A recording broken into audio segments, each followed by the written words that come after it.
What's up, everybody? My name's Andy Mills. Like, comment, and subscribe on this video if you like the build that I'm about to show you guys. Today, I am going to go over I dubbed it Everlasting Storm build for Druids. And basically what it is a lightning build, but also like very tanky Druid. Our casters, they can be bruisers. They can do a little bit of a mixture of both. During the beta and the server slam, I tried both sorcerer and druids only, pretty much, and I didn't get too far in the skill tree. Obviously, I think they only let you go up to level 20 with druids in the server slam, but I kind of theory crafted and created a build that I think looks pretty well, and has a lot of survivability by yourself. If you're PvEing or if you're in a group, you could be pretty much a good front tank while also doing some pretty good damage. So the build is pretty straightforward. Some of the things I didn't actually get to show or get to experience in the server slam, because it wasn't open for you to test out, were these spirit boons. Whereas sorcerers have enchantments. With their skills at a certain level, they get to pick 2 enchantments, so they can so each ability has, a modifier underneath it, as you see this skill does. That's what sorcerers have, so they can enchant 2 abilities that have additional modifiers to it that make it more powerful, give it more survivability, or whatever it may have. So I picked these spiritual boons because I think or spirit boons that go with the build, but I'll go over that at the end. So let's get right into this skill tree. All right, so what you'll be doing here is a Storm Strike, and basically each hit it's a melee attack, and it's a lightning strike. So you're just enhancing your melee attacks with lightning, and you get like damage reduction, which is great. Building up that tankiness in the build. You want to put 2 points into that to get to the next section, the core skill section. These 2 modifiers, if you will, are more of a nice to have. This is something that you would add later on in the build. You don't necessarily need to go it. You can add it if you like it, or you can use these 2 points later on in the build. But for the purposes of just like going from 1 to 50, put the first 2 points here for Storm Strike. That gets you over down here to the core skills.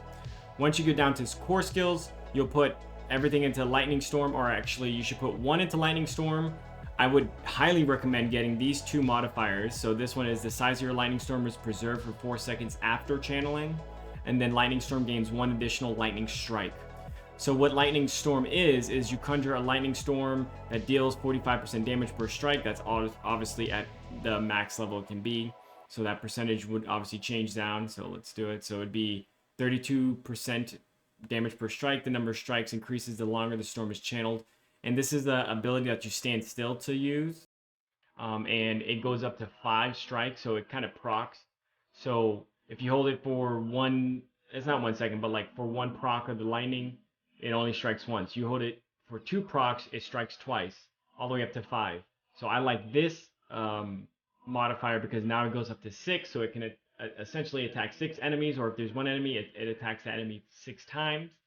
And why I like this modifier is because the way that the building of the amount of times the lightning storm strikes, it kind of ticks down. So if you activate it for 6 strikes and you walk around, you have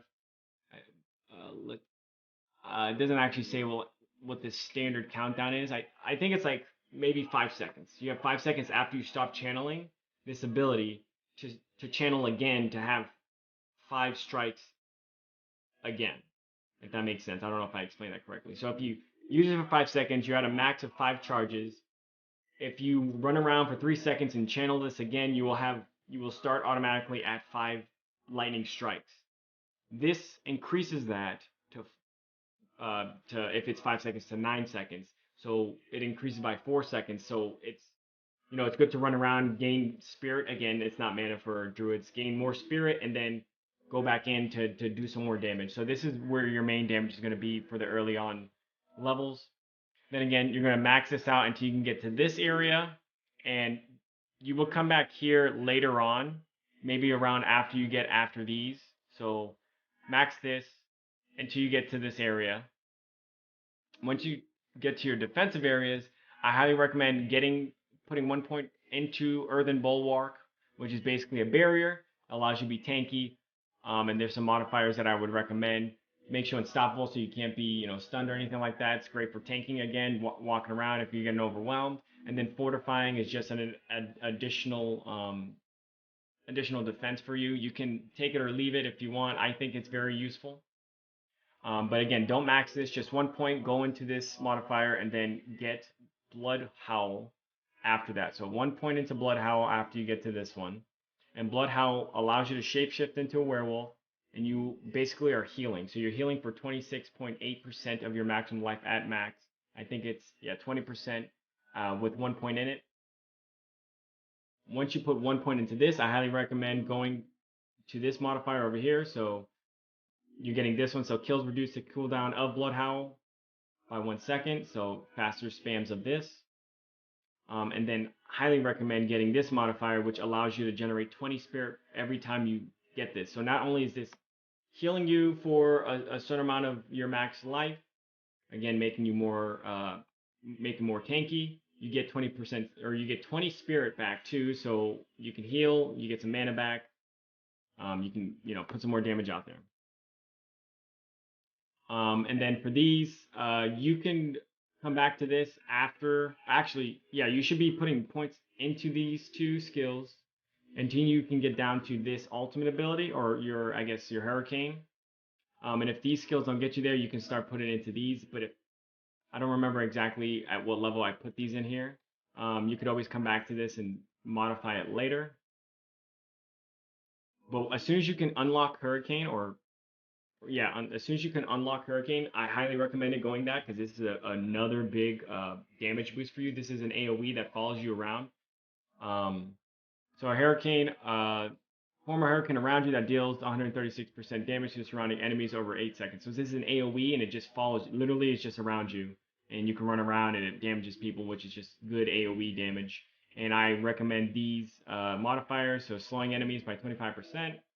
And then enemies that are inside your Hurricane deal less damage. So again, making you more tanky because they're doing less damage to you. Max this out. Definitely go over here to unlock a Lucky Hit passive, and I've explained Lucky Hit in my last video, but I will do it every time.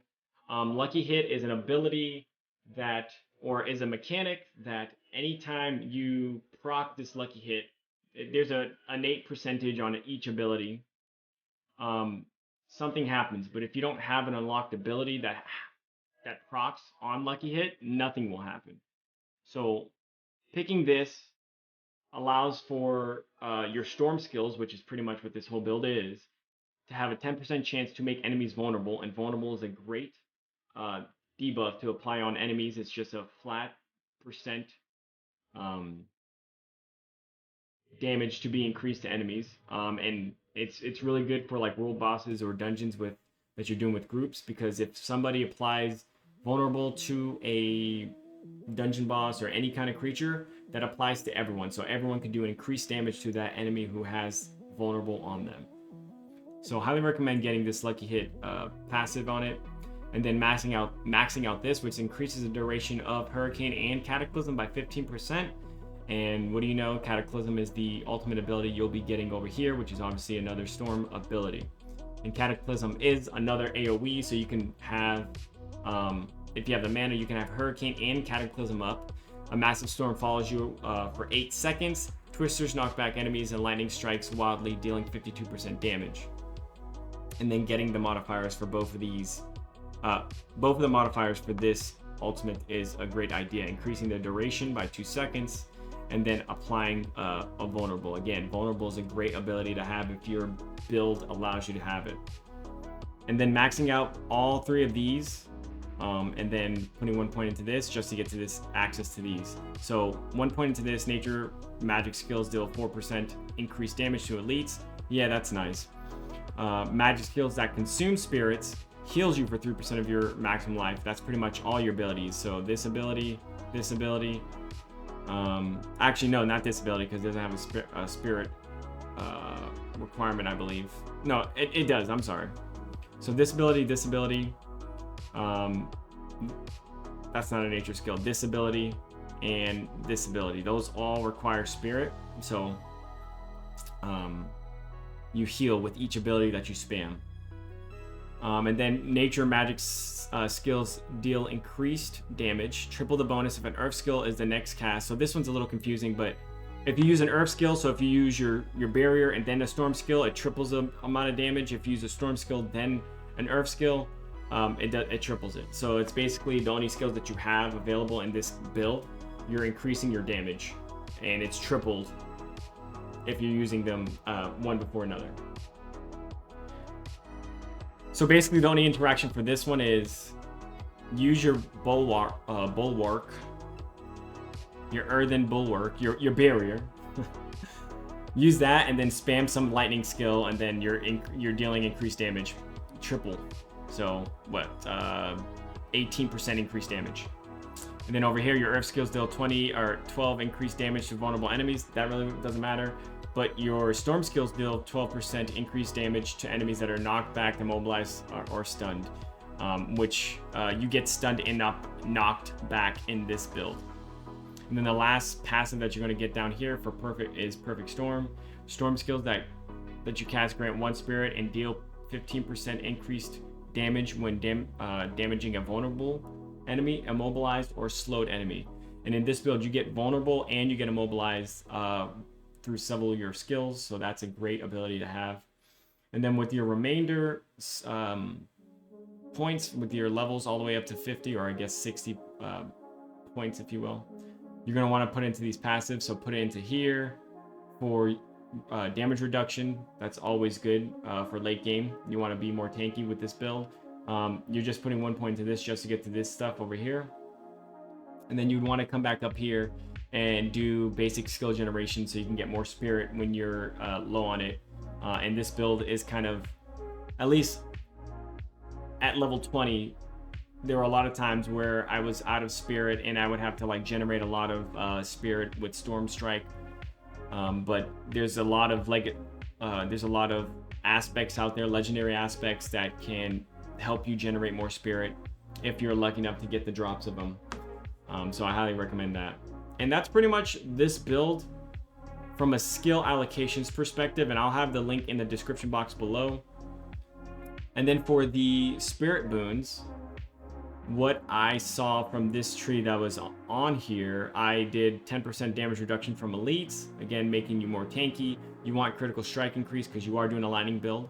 You definitely want to make sure that you're maximizing as many critical strikes you can get with this build to have more DPS. You know, being tanky and DPS and having that survivability and the damage is just always great. And then definitely this one, gain a 30% critical strike damage increase. That's probably, this line right here, the eagle, is probably what you should focus. So probably put the first point into this and then the second point into this. And then I put extended duration of ultimate skills by 25%, which just makes sense. And oops, let me get back to my builds right here. The way that you get these is you have to collect like drops from enemies. I think there's certain spots on the map that enemies drop like totems. I forget what it's called, but like you would turn that in to unlock these skills, and that's how you get those. So if you guys have any questions or anything about this build, let me know in the comment section down below. Again, I will have the link in the description box. I hope you guys enjoyed this druid build. This is probably something I'm going to try on my second character. And yeah, if you guys have any other suggestions, let me know. I'm going to be making some other videos, since as you can see right next to me, the countdown from right now when I'm recording this video is 25 hours. I'm getting very excited. Hope to see you guys in Sanctuary. Thank you, and I hope you guys subscribe. Bye.